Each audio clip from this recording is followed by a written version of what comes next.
criden a la porta i et pregunten «Tu ara vols contribuir a que es produïsca el canvi?» Jo tenia dues opcions. Haver dit no, perquè jo tinc una vida prou solucionada. O podria dir, com vaig fer, donar un pas endavant. Però quan vaig donar el pas endavant, també li vaig dir a Ximo «Mira, jo vull treballar en el que sé. I el que jo sé fer és el que ha fet sempre, treballar en educació. I en l'àmbit de la política, el que jo te puc aportar és la meva experiència en política universitària. Primer, tot el que vaig aprendre en l'equip rectoral de Paco Toledo i després en la col·laboració en la Càtedra UNESCO de Gestió i Política Universitària. Han sigut experiències molt gratificants, han sigut i són, perquè seguim treballant i espero continuar fent-ho en un futur. I a partir d'aquest moment, que li vaig dir que sí, jo he intentat defensar el que em crec. I en educació jo me crec com a mínim tres coses. La primera és que en l'educació podem millorar el nostre benestar. És a dir, l'educació és com un ascensor que ens permetís la mobilitat social. Però també me crec que no tots tenim les mateixes oportunitats, que segons on naixem, el context socioeconòmic que ens envolta ens dona més o menys oportunitats. I jo crec que és funció dels governants intentar mitigar o intentar afavorir la igualtat d'oportunitats. I finalment, també me crec que l'educació és cosa de tots i de totes. I per això, des del primer moment, he intentat demanar-vos consell, tant a la gent del PSPB, qui no m'han acollit bé, m'han acollit molt bé, com a molts de vosaltres. M'heu enviat informació, vos he demanat consells diverses vegades, i algunes lectures no sigui que perdi l'esperit crític de l'universitari. Per tot això, moltes gràcies. I també han fet reunions en el sector educatiu, en els diferents àmbits dels sectors educatius. I quan han fet les reunions, uns ens han felicitat per el que portem en el programa.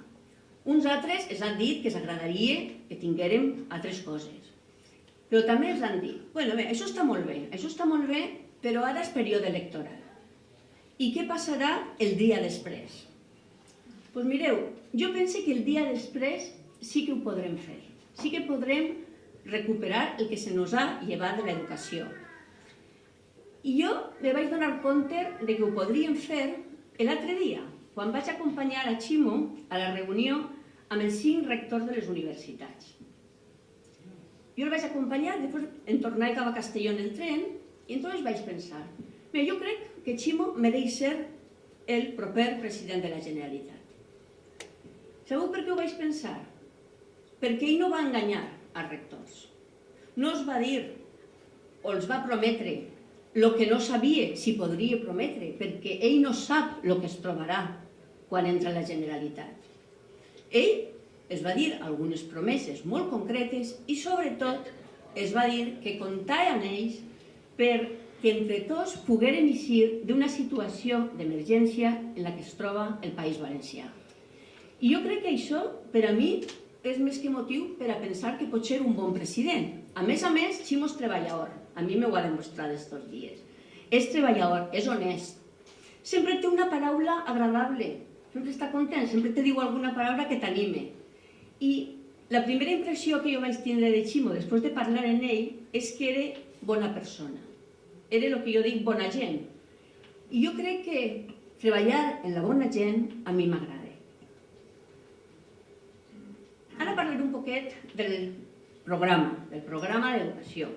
Un programa que té un conjunt de propostes i que aposta per treballar de la mà de la comunitat educativa.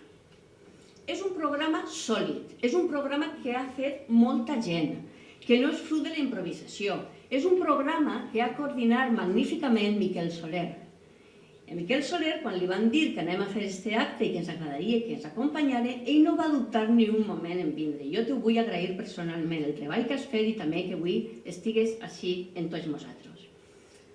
El programa el van presentar en Alacant el 24 d'abril i jo allí públicament vaig dir que el feia propi. I ara no vaig a explicar-vos totes les propostes que n'hi ha, estan disponibles i a més no vull avorrir.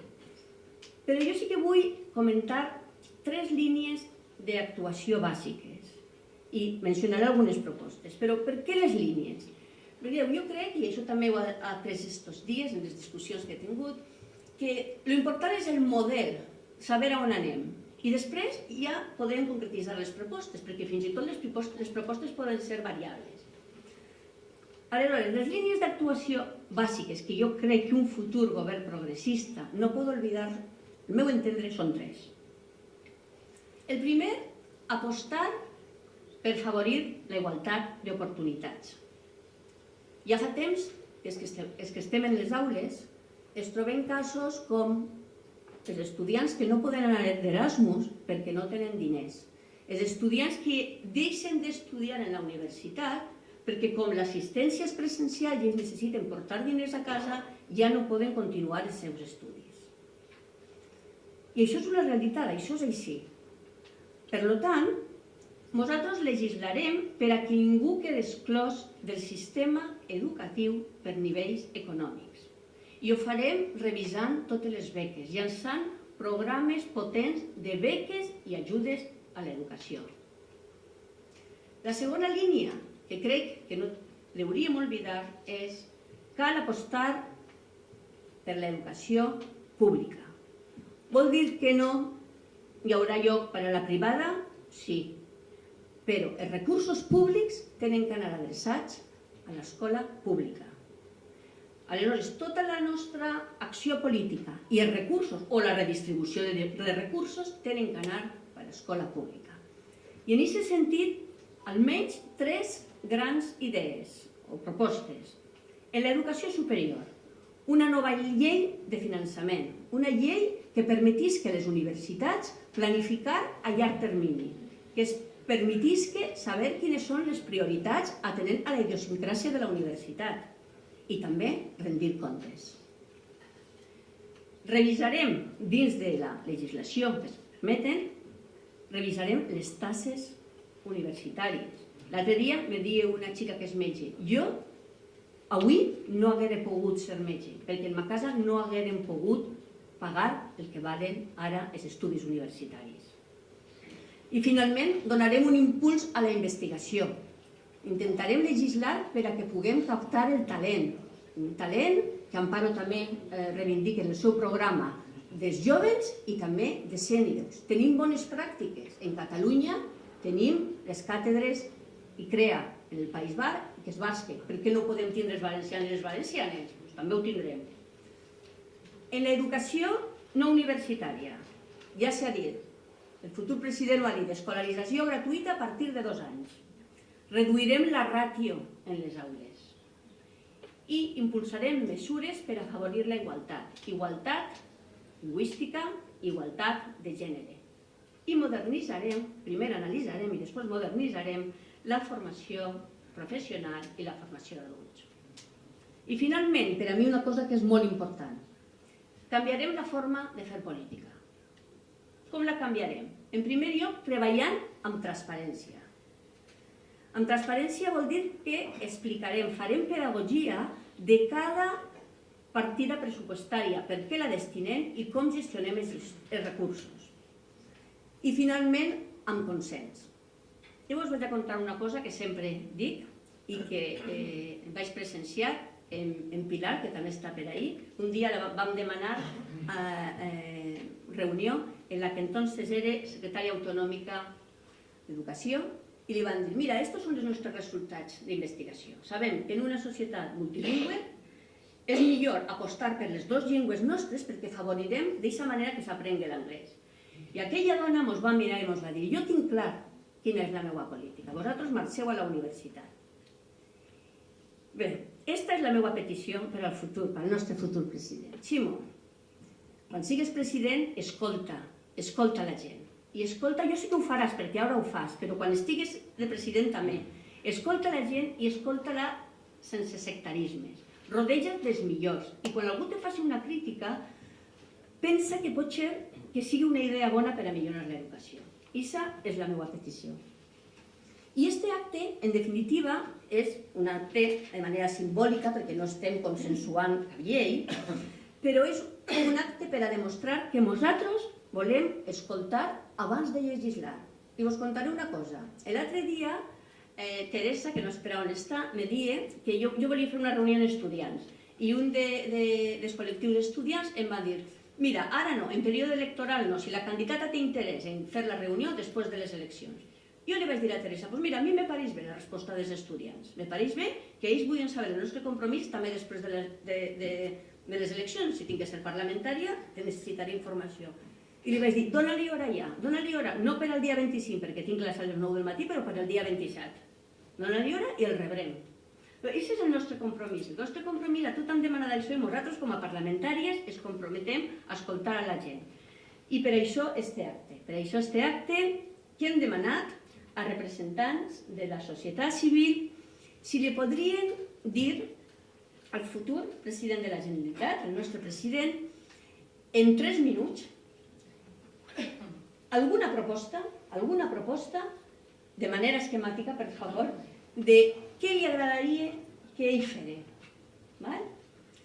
Bé, doncs jo vaig a donar la paraula, perquè és l'objecte de l'acte, als assistents. I en primer lloc té la paraula Richard Meri com a antic president del Consell d'Estudiants.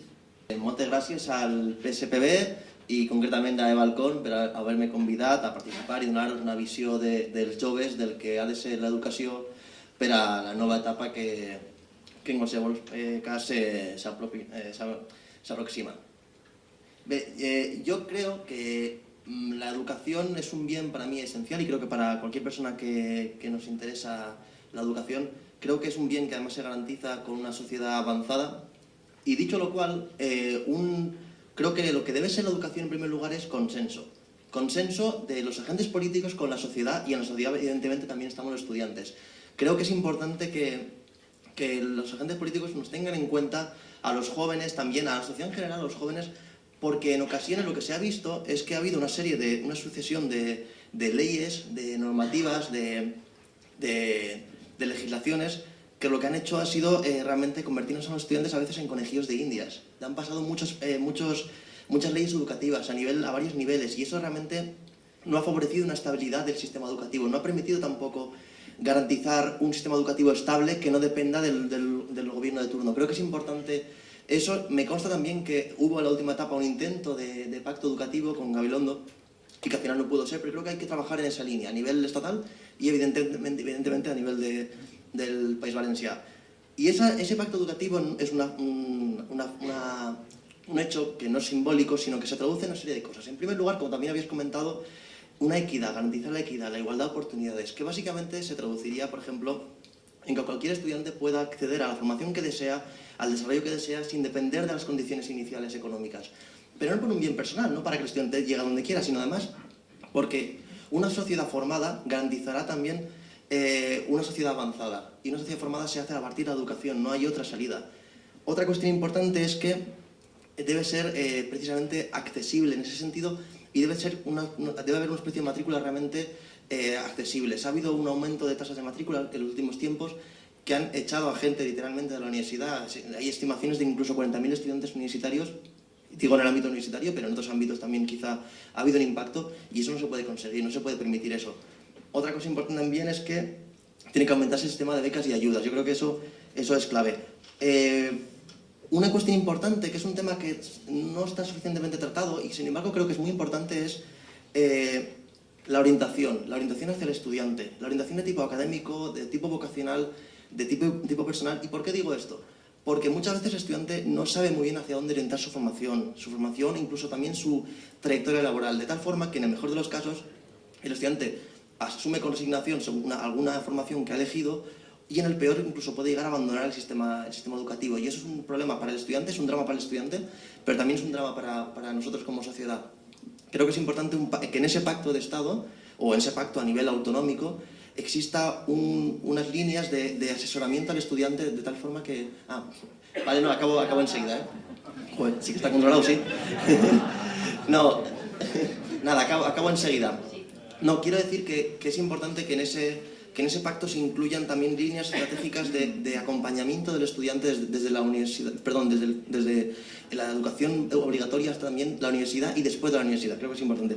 Y ya por último, solo simplemente, creo que es importante que acompañado de ese modelo educativo se garantice también un tejido productivo realmente innovador, que apueste por el conocimiento, que apueste por el talento y por supuesto que evite que el talento se vaya. Porque es lo que se ha conseguido, eso que algunos políticos llamarían movilidad exterior, pero que evidentemente es un drama para las personas y para la sociedad. Creo que, en términos generales, disculpad que no haya podido concretar mucho, pero es lo que he podido hacer en este tiempo. Gracias.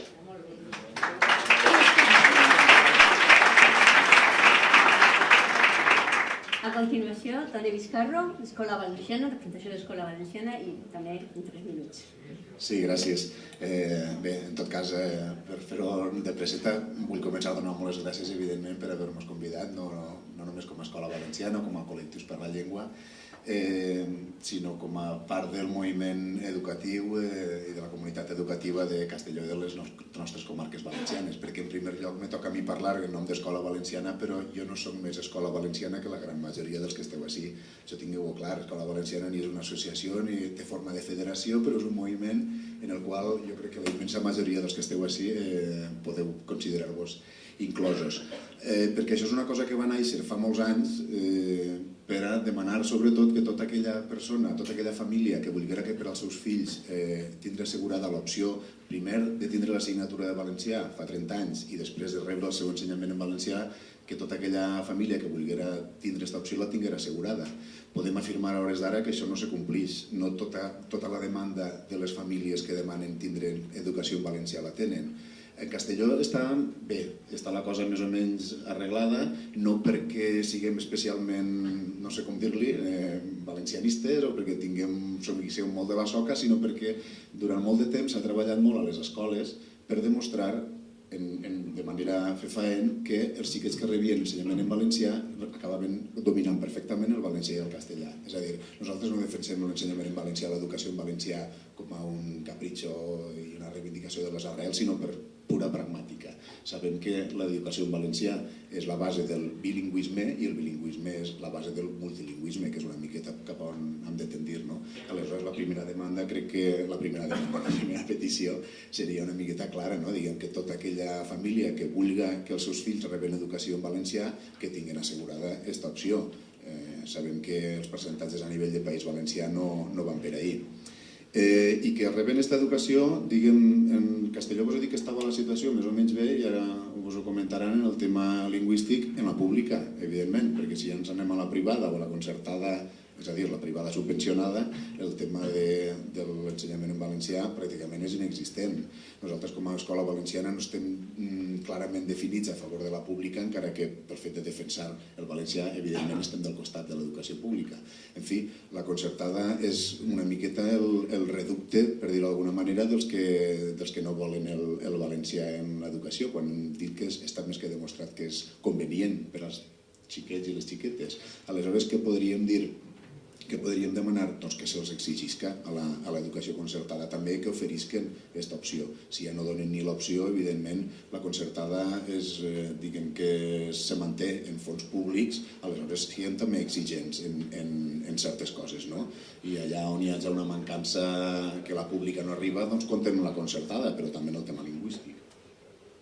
En segon lloc també vull comentar, bé, me sap un poquet mal parlar d'això davant d'Eva i davant de Pilar, perquè sí, jo soc un aprenent, però sabeu que Escola Valenciana, la Federació Escola Valenciana forma part ja de les unitats d'educació multilingüe. Aleshores, simplement, què demanaríem al president de la Generalitat o al conseller d'Educació o qui siga? Que se deixi aconsellar, per favor, que parle amb els aguts i les agudes, que escolte a la comunitat educativa, a la universitat, als mestres, a les mares i pares i a tot aquell que tinga coses a dir perquè és la seva vida, és la seva pròpia educació. I per acabar en mig minut, si tenim clar o estem d'acord que l'educació no és una cosa que vaja del 0 al 16 ni del 0 a que s'acabi la universitat, sinó que tota la vida podem considerar que estem educant-nos, intentem fer que la nostra llengua no siga només una assignatura, que la pregunta "i en valencià per a què?" no només tinga una resposta senzilla, perquè molta gent la fa, i el valenciano per a què, no? Quina falta fa?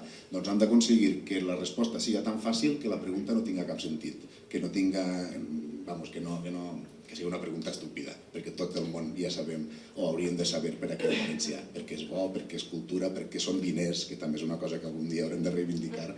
Tindre llengua pròpia ens suposa també una riquesa econòmica, a banda d'altres, i en fi, simplement tindre aquestes coses en compte. Moltes gràcies.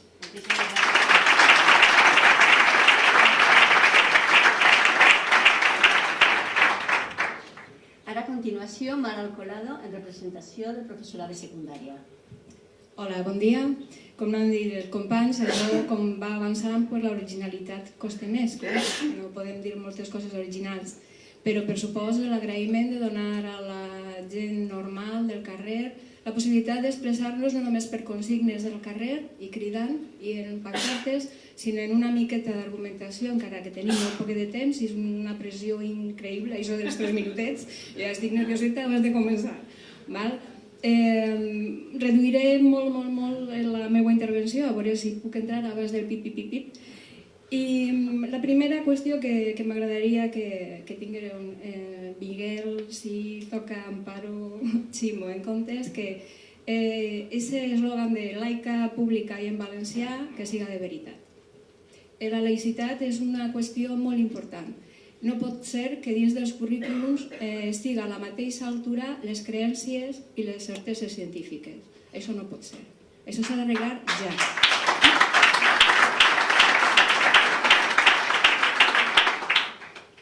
No res més, perquè jo crec que tot el que més ja se suposa.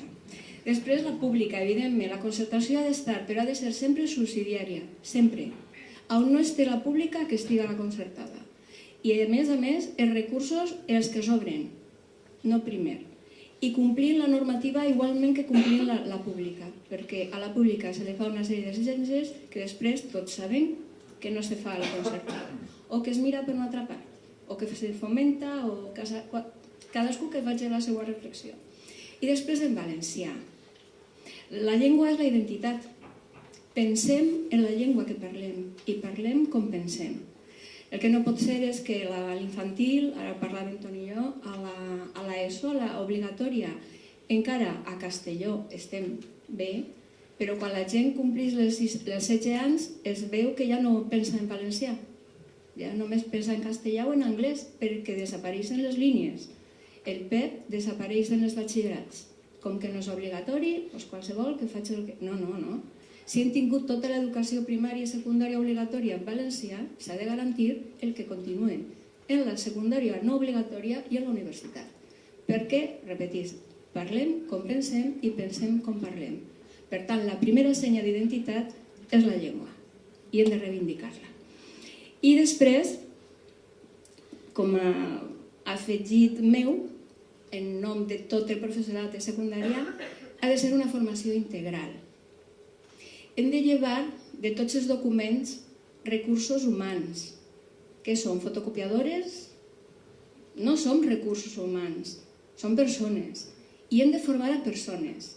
Per tant, no pot ser que n'hi hagi una diferència entre el que és el currículum tècnic, científic, que hem de fer persones, éssers productius, no. Hem de fer persones integrals. I l'últim, com que ells també s'han passat una miqueta, jo reivindico també passar-me una miqueta, un punt fonamental, la formació del professorat. Si no tenim un professorat ben format, és impossible que l'educació vagi endavant. Cap reforma se farà ben feta si no comptem en una bona formació. Formació inicial, s'ha de revisar urgentment el màster, urgentment, i formació contínua. No pot ser que la formació contínua del professorat siga a costa del seu temps lliure i dels seus diners. I podria dir moltes coses més, però fins ahí. Ja me pareix que he dit prou coses. Gràcies.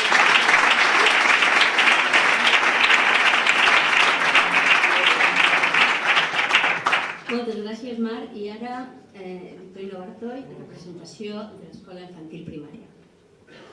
Bé, soc Victorino Bartoll, com bé diu, director d'una escola de primària i en aquest moment estic ací per representar a l'Associació de Directors i Directores d'Infantil i Primària del País Valencià. Jo a nivell personal tinc les meves idees, les meves creences, però pense que així el que he de dir és allò que vam acordar en el seu moment els companys de l'associació, que se va concretar en 24 propostes, que ja en el seu dia se van fer arribar a la Comissió d'Ensenyament, crec que presidida, coordinada per Miquel Soler, i que veig que realment ha donat el seu fruit, perquè avui precisament ens ha arribat a les escoles un correu, una política educativa del PSP País València PSOE, de Miquel Soler, i sintetizaven en 10 propostes. Porque nos importa, proponemos 10 medidas, 10 mesures. N'hi ha 3 que coincideixen plenament en les nostres propostes. Ha merescut la pena que farem unes propostes i ara, almenys, a veure, que segurament no serà perquè nosaltres ho hem fet, però que sí que han ajudat a que se consideraren en el programa. Ahir, també coincidència, m'arriba a casa una carta enorme del candidat Ximo Puig, i jo quan lleig en deteniment intento llegir tot en campanya electoral, a veure tot el que conten, que en aquest moment tots ens ho donen tot, però és veritat, això no es pot negar. Me vaig quedar en aquesta frase, diu: els socialistes tenim les persones així presents i les idees per liderar aquest canvi. Sí, des de la societat que no estem militant en els partits podem aportar aquestes idees, per això estem. I continuant en aquestes idees, jo me centraria ja en aquestes propostes que vam aprovar en unes jornades de formació que vam fer a Vila-real. Ens van tractar exquisidament, així que Sabina, que l'ha saludat abans, i bueno, molt bé, no cal dir res. Vila-real ens va mimar en aquestes jornades formatives i allí vam acordar, se va fer l'Assemblea General de l'Associació i torna a dir que en aquestes propostes, a més de les que se van a replegar, a mi m'agradaria destacar què coses se li presenten al nostre futur president. Bé, jo en primer lloc, algo que és dins del nostre àmbit és la professionalització de la figura del director de centre, directors professionals. Algo que he sentit per així ja, el meu company diu: un pacte per l'educació que dure 20, 30, és que siguin els anys que faci falta. El que no podem és que ara manes tu, ara mane jo, 4 anys sí, i que les lleis vagin bambolejant-se, les lleis educatives, parle, que estiguen contínuament canviant. Així no podem funcionar en l'escola ni en ninguna institució educativa. I acabé. I respecte a la matriculació, quan parlem, diu, no n'hi ha ni escoles ni de primera ni de segon. Les escoles públiques, vull fer constància d'això així, que consten, ja estic Eva, gràcies, consten en grans professionals i que s'ha de treballar en equip. Hem de defensar l'escola pública. I per acabar, garantir la igualtat d'oportunitats que ja s'ha dit, amb un sistema educatiu solidari que independentment de la xarxa a la que pertanyen, evidentment sempre que sigui fons públics, rebem fons públics, assumisquen l'educació com un servei públic. Estem parlant de servei públic. Jo per el que me toque en l'educació, la meva dona és de sanitat, i que estem en els serveis públics, i ho tenim. I desenvolupen projectes d'inclusió per a aquesta societat tan diversa que tenim així en Castelló i en la Comunitat Valenciana. Gràcies.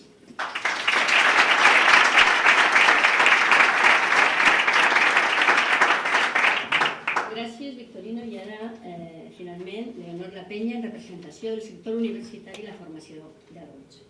Molt bé, moltes gràcies. Gràcies per la invitació, gràcies a Pepe i a Eva per haver organitzat aquest acte.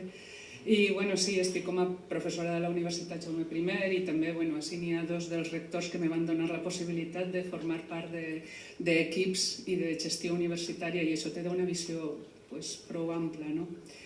He escoltat el candidat en els últims dies parlar de la importància de la connexió entre la universitat, el teixit empresarial, la universitat i la innovació, la universitat i el creixement econòmic.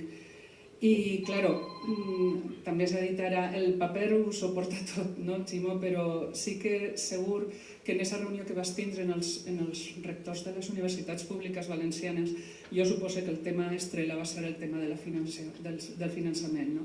Del finançament i del deute històric, que sona un poquet aixina, però és real, no? Ese deute està totalment relacionat i ese finançament està totalment relacionat amb la finalització d'infraestructures ja compromeses, amb una investigació d'excel·lència i en una docència de qualitat. I a mi m'agradaria que vos adonareu que no és possible criticar de forma generalista la investigació a la universitat tan bàsica com aplicada quan és quasi miraculós el seu finançament en molts casos. I no estic parlant a soles de diners públics. A mi crec que un futur govern de la Generalitat hauria d'incentivar també la relació i el finançament privat, és a dir, aquesta relació amb les empreses privades i amb les entitats. Tampoc es pot criminalitzar una reforma tan potent com ha estat la de la conversió de les llicenciatures en graus, Bolònia, tot el que vulgueu, sense haver tingut els recursos necessaris per a portar-lo a terme. No hem tingut aquests recursos que en principi se suposava que arribaríem a la universitat. Per això demanaria molta cura al parlar, per exemple, del que anomenem el mapa de titulacions. M'agradaria que quan se tinguera que estudiar totes aquestes coses, com ha dit Eva fa un moment, no sabeu el que vos trobareu, però sí que haveu d'estudiar molt detingudament que n'hi ha coses que no se poden llevar simplement perquè no n'hi hagi estudiants, sinó perquè també n'hi ha altres motius que poden ser molt més importants que això, la relació amb l'entorn, la importància econòmica, etc. Jo li demanaria un gran esforç al nou govern de la Generalitat en aquest sentit. I m'agradaria afegir alguna cosa més. A la Comunitat Valenciana tenim la sort d'haver comprovat els beneficis de la implantació d'universitats que abarquen les comarques de tot el territori. València ciutat i el seu entorn té universitats històriques, però tant Alacant com Castelló han crescut en la part social, en la part cultural, innovadora, jo crec que inclús, estic convençuda, inclús en la part econòmica al voltant de les seues universitats jovens. I això és una cosa que jo crec que el candidat coneix molt bé, perquè coneix molt bé el que és la seu dels ports i el que ha suposat per a l'entorn de Morella. I podria posar molts altres exemples en aquest sentit. I la qüestió és com la universitat ha de tindre un compromís en el seu teixit social i una relació molt estreta en els nivells previs a la universitat i també fer de pont en altres nivells com poden ser, per exemple, els cicles formatius. I ahir sí que voldria fer posar un punt en el que és la formació contínua i el que ha suposat per a moltes universitats i en esta província el que és la formació per a majors o la formació per a adults. Baix el meu punt de vista, els nostres governants han de tindre clar que la universalitat d'un centre d'educació superior ha d'arribar a tota la societat i que és una forma de tancar el cercle amb les universitats públiques com a fill conductor del coneixement. Per això, Ximo, recordar-te el finançament, el mapa de titulacions i la relació de les universitats amb tota la societat. Moltes gràcies. I ara escoltarem el professor Mitjavila. Al professor Mitjavila li vam demanar que ell ens diguera com li agradaria o quines són les seves expectatives del futur govern de progrés. El professor Mitjavila no necessita presentació. Però jo vull destacar el seu compromís social, la seva valentia i la seva defensa per l'educació pública. Això és inqüestionable, com també és inqüestionable la nostra amistat. I jo sé que als amics no cal donar les gràcies, i no vaig a fer-ho. Però sí, en nom del PSPB, l'agraïment per estar avui aquí amb l'agenda que té este mes. Una agenda monstruosa i també per donar recolzament al nostre programa educatiu. Moltes gràcies i jo us deixo ja el professor Mitjavila.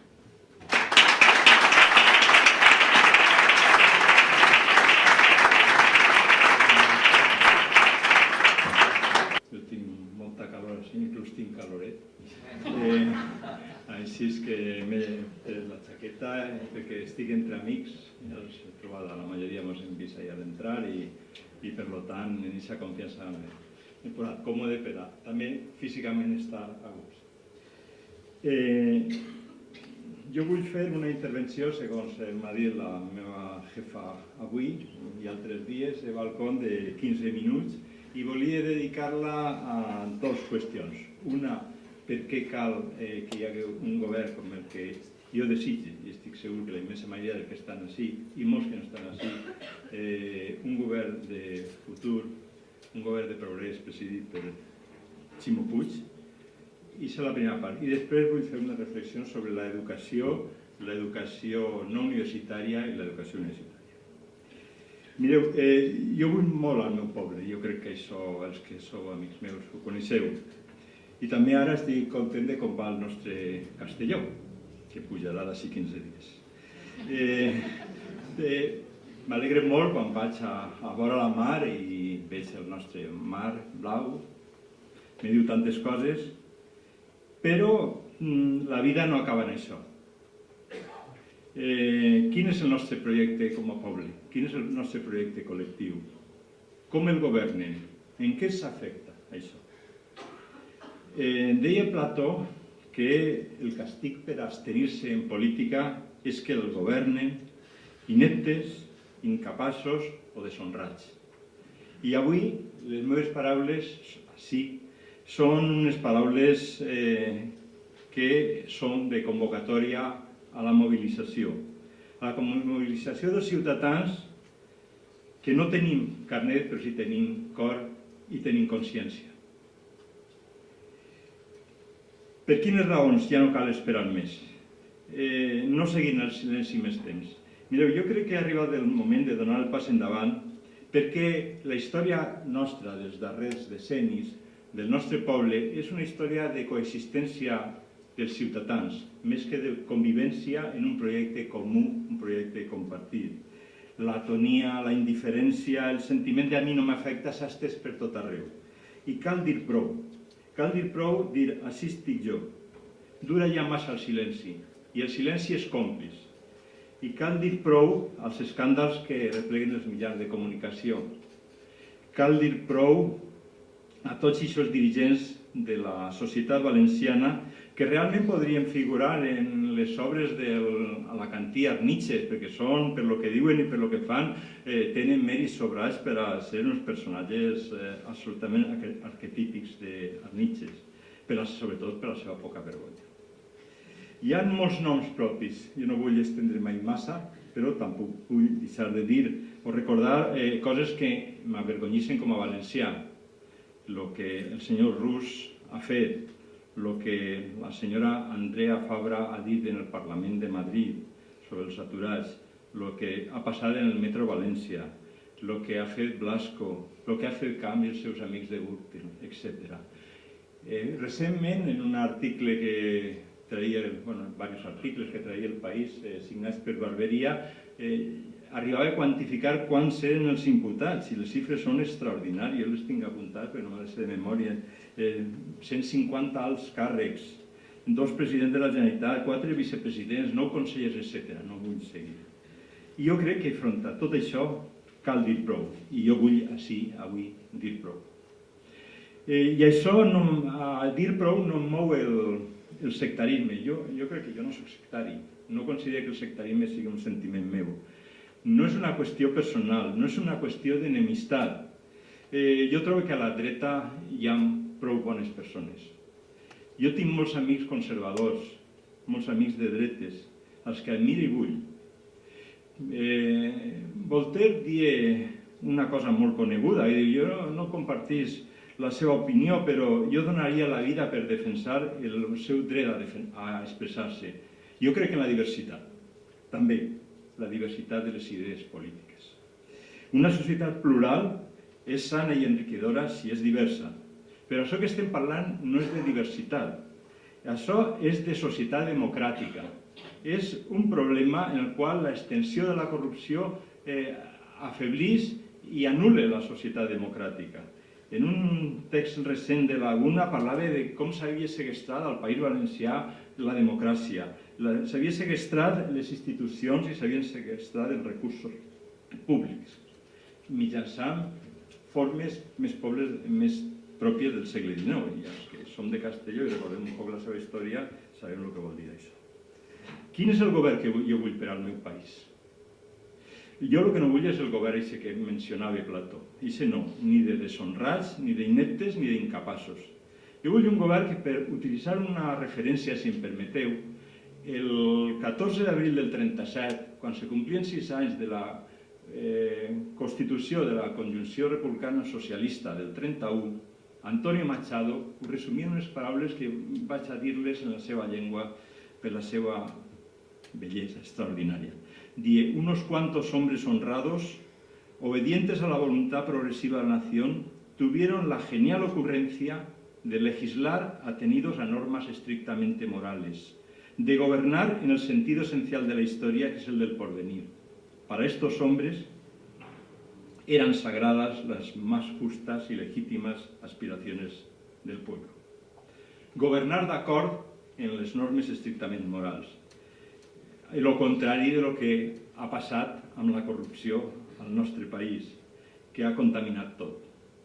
Governar en el sentit essencial de la història, que és el del pervindre. El contrari a les polítiques de retalls en l'educació pública, en la sanitat pública, en els serveis públics, i que s'ha traduït en destrucció de la societat civil en parts fonamentals.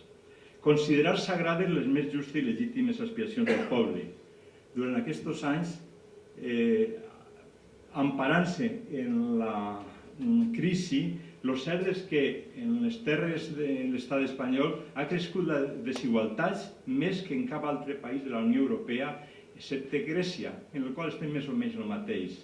Però el creixement de la pobresa i el creixement de l'exclusió social hem sigut els primers. La medalla d'or ha sigut del govern del Partit Popular Espanyol.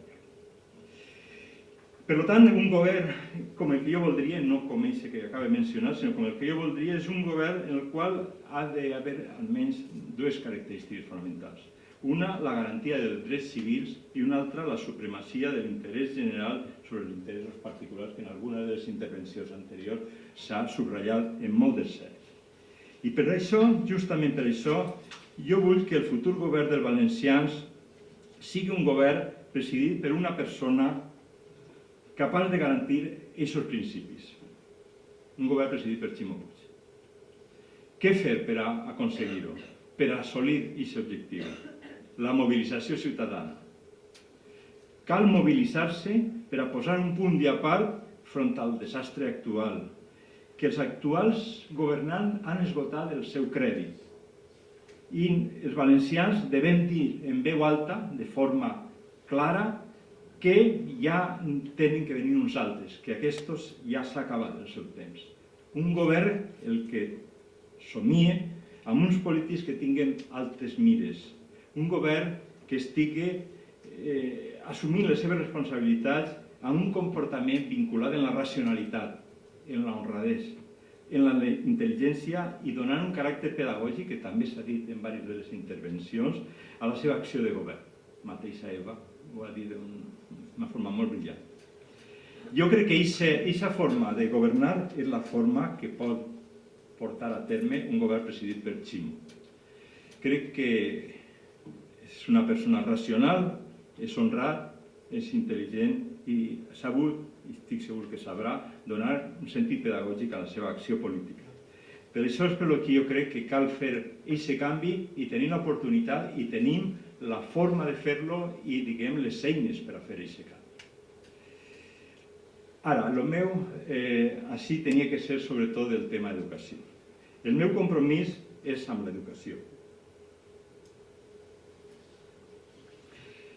Ahir, permeteu-me recordar un dels meus favorits, que és Danton, en l'estàtua que hi ha en Saint-Germain, en la part de baix cita una frase seva en la Convenció en 1793, en la qual dia que després del pa la necessitat més important del poble és l'educació. Jo crec que és molt fàcil estar d'acord, sobretot si té una sensibilitat política com la que compartim els que estem així. La capacitat s'ha vist per moltes parts del món, per la seva activitat com a conferenciant, com a acadèmica de prestigi internacional. I jo crec que és un luxe comptar amb ella. També crec que Eva segur que en un futur serà capaç d'ajudar a assolir el millor futur per a la nostra benvolguda Jaume I. I a més això, Eva té una força extraordinària i una voluntat de fer-ho. Per tant, crec que un bon encert, Ximo. Com dia, en primer lloc, l'educació. Danton ho diu.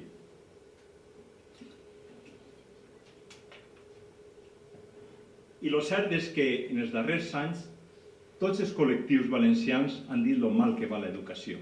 Ho han dit els rectors, ho han dit la Federació de Pares i Mares, ho ha dit l'Escola Valenciana, ho han dit els joves, els estudiants eixint al carrer, ho han dit els professors, ho han dit molts. I què dir? Què puc afegir així? A mi sobretot el que m'importen són els joves i com es desfan les seves il·lusions. El fracàs escolar en els joves, els de primers cursos de secundària, és vergonyós el que tenim. Sobretot vergonyós perquè són els culpables que això sigui així, però nosaltres per sentir de solidaritat en els xiquets que ho pateixen. 37% de fracàs escolar. I en la graduació del batxillerat, una mica més endavant, 47%. 5 punts per baix de la mitjana espanyola. És a dir, estem en la primera és que pitjors, excepte Ceuta, i en aquesta per baix de la mitjana espanyola. Clar, el que passa és que han sigut i són pocs recursos els que destinen i amb poca eficiència, perquè és també una qüestió d'ineptitud, com diu Machado. Els diners dedicats a l'educació és la millor inversió per al futur, però aquests diners han sigut escassos i mal utilitzats. I de tot això, quina vergonya lo dels barracons escolars. Com es pot admetre? Segons dades d'aquest mateix any, hi ha actualment 672 barracons. Milers i milers de xiquets i xiquetes estudien en barracons. És que això ho podem admetre en el moment actual? Jo crec que no. I el resultat que se deriva d'aquest tema és la mala percepció que donen les avaluacions internacionals del sistema d'ensenyament no universitari en el País Valencià. Som de les comunitats autònomes espanyoles la que ocupa el lloc 12 i en quant a les capacitats lectores estem 14 punts per sota de la mitjana de l'OCDE. És normal que sigui així, quan un govern com l'actual s'ha dedicat a una política que afavoreix els interessos privats, també es deia abans, i això va veure quants centres s'han creat de concertada respecte de públic, quan el nostre sistema aproximadament és 2/3 de pública del total, resulta que se dediquen més del doble durant sobretot el darrer decenni a l'ensenyament concertat. Què fer? Què cal fer? Perquè sí hi ha greus problemes a resoldre, a donar-hi solució. Jo crec que sobretot refer tot el destruït, és així de senzill. Recuperar el terreny, és el resum. Recordar a Machado, és a dir, governar en el sentit del pervindre i considerar sagrades les més justes i legítimes aspiracions del poble.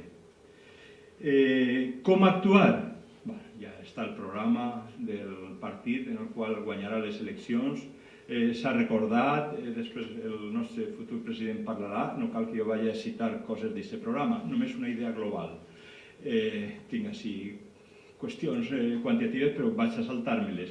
Només una cosa global, i és que, evidentment, el que tenim que fer és aspirar a arribar a valors mitjans, i segurament d'ahir se derivaran en la pròxima o la següent avaluació de PISA que puguem també arribar a uns valors mitjans de l'OCDE. Per tant, actuar. Per tant, refer el que s'ha destruït. Per tant, recuperar el terreny. Bé, els últims 3 minuts que me donaria, Eva, jo li he tancat. A mi m'havia posat també el despertador eixe, però l'he tancat quan te l'has deixat, però l'he tornat tancat. Vull dedicar-los a la Universitat Jaume I i a la universitat en general. Mireu, La universitat Jaume I és una bona universitat, ho diem els que la volem, hi ha molts professors il·lustres de la universitat, professors responsables d'àrees, d'ara, del passat, rectors de la universitat, i gràcies a ells és que ha fet que la universitat vagi bé, gràcies a la seva il·lusió, gràcies al seu compromís personal. I han posat il·lusió i han fet que la investigació i els resultats de la creació de coneixements a la universitat han sigut bons. No per el recolzament polític de la política universitària valenciana. Jo no he vist sensibilitat especial en qüestions de la Jaume I, com sí que les vaig veure en l'època que jo era rector. La societat té una bona opinió de la universitat. Hi ha interessos compartits. Així, a diferència del que jo dic del tema de la no universitària, que és greus problemes a resoldre, així sobretot jo vull subratllar que és oportunitats que tenim que aprofitar la universitat, oportunitats que tenim que aprofitar. Això no vol dir que no hi hagi problemes, i vull només mencionar dos o tres. El primer és la disminució dels pressupostos universitaris valencians. Ara ja parlo de totes les universitats valencianes. En els últims 5 anys s'ha reduït el 12% els pressupostos universitaris de les universitats valencianes. Però més important inclús que això, està molt vinculat, evidentment, és els preus dels estudis de les universitats valencianes. Han augmentat des de l'any 2009 a l'any actual el 51% els preus de les matrícules en els estudis. Només hi ha 3 comunitats autònomes en les quals s'han augmentat més els preus que així. I això se tradueix que, per exemple, uns estudis de grau, no entren en el detall, de determinats graus valen el doble estudiar en les universitats valencianes que en les universitats d'Andalusia, per exemple. Hi ha una altra cosa important que sobre la marxa del que escoltava a l'inici també m'interessa mencionar, i és el tema del professorat. Jo crec que hi ha un assumpte del futur del nostre país, del futur d'Espanya, del futur de la nostra benvolguda Europa decisiu, i és el que els joves puguen accedir a formar part del professorat. És començar, però tenim que començar per principi i després fent la seva carrera com a professors. Vaig a donar només una xifra. Actualment, a les universitats espanyoles, per conseqüència de les polítiques que s'han portat a terme, actualment només el 25% dels professors tenen una edat inferior als 40 anys. Per tant, això significa, hi ha àrees en les quals se diu, quan un té més de 30 i tants ja no té capacitat de crear ciència en determinats aspectes. Jo no vull insistir en això, sinó vull dir sobretot com s'han tancat les portes a joves que la seva il·lusió seria professor de la universitat. Suposo que, per exemple, Richard Medi en un futur ha de ser professor d'una universitat que estudien molt com la Jaume I. No sé si podrà, i molts altres que no estan així. Per tant, jo crec que ahir se té que actuar, se té que tenir la sensibilitat i l'acció política per ajudar a que aquests joves puguen accedir, a que se renoven el conjunt, el sistema de professorat de les universitats. En la investigació les xifres no poden ser pitjors. L'1,01 del PIB en el cas valencià front a l'1,3 espanyol. Arrodonant una mica la xifra diríem un 30% inferior. Però és que respecte al País Basc és una tercera part el que se dedica a la investigació i a l'aplicació de la investigació respecte a la que tenim així. Per tant, jo crec que en el cas de les, i vaig ja acabar, en el cas de les universitats valencianes, el que tenim són oportunitats que tenen que aprofitar cap al futur. El sistema públic d'universitats al nostre país té una estructura que li pot facilitar moltes coses de cara al futur en quant a aliances, en quant a estratègies conjuntes en la internacionalització, en quant a projectes de recerca, en quant a moltes altres coses. I jo crec que ahir se té que aprofitar. Tinc que dir que alguna vegada en el començament de l'actual govern del PP de Madrid i algun responsable de la política universitària valencià, jo li fes comentaris com aquests i no mai va tenir, no ja dic que me faré cas, jo no aspiro tant, però sí per almenys intentar escoltar. Jo crec que tu has dit alguna cosa semblant, no? Se pot aplicar, se pot fer una translació en un altre sentit. Però tenim moltes altres coses, com diu Leonor, el tema de l'espai europeu. És un tema fonamental que només s'ha fet s'ha donat un primer pas, una primera passa que té més de formal que de fons. I ahir se té que canviar sobretot la forma de treballar, la metodologia. Tenim que rectificar el sistema de beques, no vull entrar en xifres, però és molt deplorable en quant a l'evolució negativa que ha tingut, sobretot des que el senyor Bert ha sigut responsable i és responsable d'això, ja li queda poc. Però, en fi, en definitiva, per concloure, jo el que vull és, si em permeteu, tornar als principis que utilitzava d'una forma simbòlica, però totalment convençut del seu valor, com a fil conductor el que diria. Jo vull un govern d'acord amb normes estrictament morals. Jo vull un govern en el sentit del pervindre's. Que heu participat. La veritat és que ha sigut una molt bona lliçó.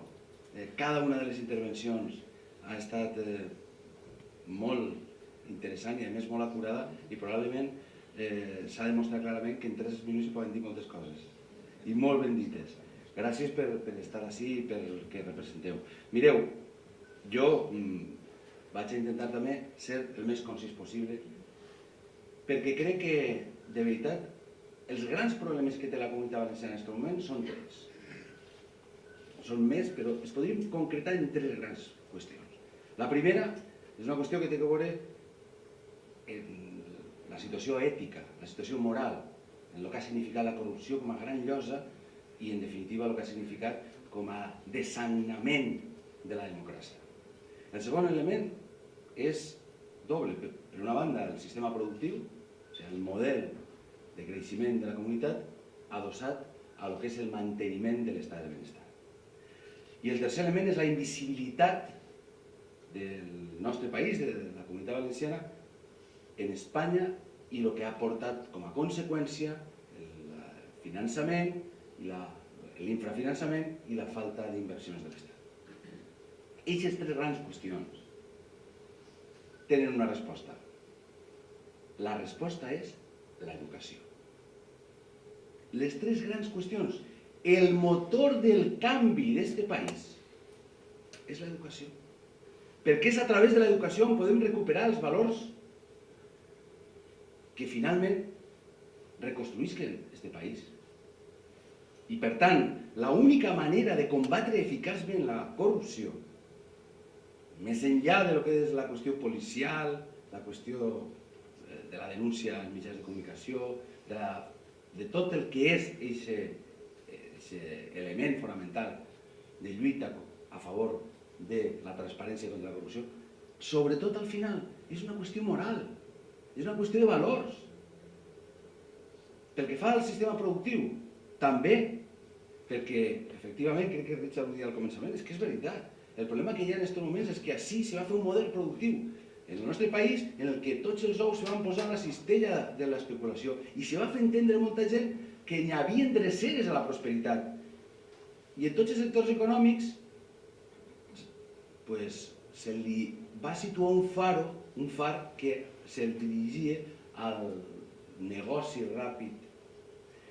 I això sabem que no és veritat. I per tant, l'educació és l'única eixida per a capacitar adequadament a les persones, per insertar-les en un món professional i perquè a més tinguin la seva capacitat de tindre un treball que estigui d'acord en allò que ells pensen que poden ser útils a la societat. Per tant, el treball no pot ser una mercaderia. Per això aquesta reforma laboral afecta també els principis, perquè no és possible que el treball sigui una mercaderia més. I efectivament és necessari un bon sistema productiu per tal de tindre un fort sistema de benestar, un fort estat del benestar. I en tercer lloc, el finançament, la invisibilitat, el problema valencià. Perquè clar, si no som conscients de la nostra identitat, si no som conscients de la nostra força com a poble, és evident que no podrem ser res. Quan escoltava, crec que era Víctor, que dia allò de per a què serveix el valencià, no? Que se pregunta molta gent. Jo me recordava d'una cosa de Fernando de los Ríos, quan va anar a veure Lenin, i Lenin li preguntava, ¿libertad para qué? Y Fernando de los Ríos va dir, libertad para ser libres. Jo me recordava d'aquesta frase, perquè valencià per a què? Valencià perquè som valencians, perquè estimem la nostra llengua, seria suficient, no? Per això jo crec que és fonamental per a poder, de veritat, tindre futur com a país i que la Generalitat sigui un instrument viable, que ara no ho és. Necessitem, efectivament, recursos. I per a tindre aquests recursos necessitem que canvi el sistema de finançament, necessitem que canvien les regles del joc i necessitem, sobretot, que el president de la Generalitat defensi els interessos dels valencians i les valencianes, més enllà del partidisme, més enllà de qui sigui president del govern d'Espanya. Això és un element clau i això també té que veure molt en l'educació i en la cultura i en l'estima al nostre poble. Per això, tot comença i acaba en certa mesura en l'educació. I per això jo crec que si alguna cosa farà el nostre govern, Eva, alguna cosa serà clarament una aposta radical per l'educació. Mireu, jo estic avui extraordinàriament content a més per estar amb tots vosaltres i que ens acompanyeu algunes persones que jo estimo, molt especialment a Paco Mitjavila, que vaig tenir la sort de coincidir amb ell en l'inici del que ha estat el gran projecte de futur de Castelló. Mireu, quan s'estudia la història de Castelló, se sabrà que des del naixement de la Jaume I fins al moment que sigui, va haver un abans i un després. És fonamental. El més important que ha passat en Castelló, en els, no sé, jo primer dia en el mig segle, jo crec que estic ja quasi en tot el segle, ha estat Daniel, que pogueren fer la Universitat de Castelló. I la Universitat de Castelló va ser fruit d'una acció política. Per tant, defensem la política. Va ser la política d'un govern concret la que va impulsar la Jaume I. Per tant, no, això la política és com el colesterol, hi ha de la bona i de la roïna. Vull dir que hem d'intentar també reivindicar la política, perquè l'única manera de canviar les coses, aquells que no tenim el poder econòmic, és a través de la política. I per això jo crec que a través de l'educació és d'on podem canviar de veritat el nostre país. Per a mi l'educació, un dia parlant amb un amic meu, que és Ximo Dols, que és professor de pedagogia a Ginebra, me deia el que comentàvem sobre que l'educació. I és veritat que al final d'aquesta conversa jo m'he quedat en tres qüestions. Per a mi l'educació, en primer lloc, és sobretot la formació de valors. És fonamental. És fonamental que una societat de veritat tingui valors sòlids, perquè si una societat té valors sòlids, no cau per la pendent que ha caigut aquesta societat en moments determinats. I hem de ser conscients que se va enganyar molta gent.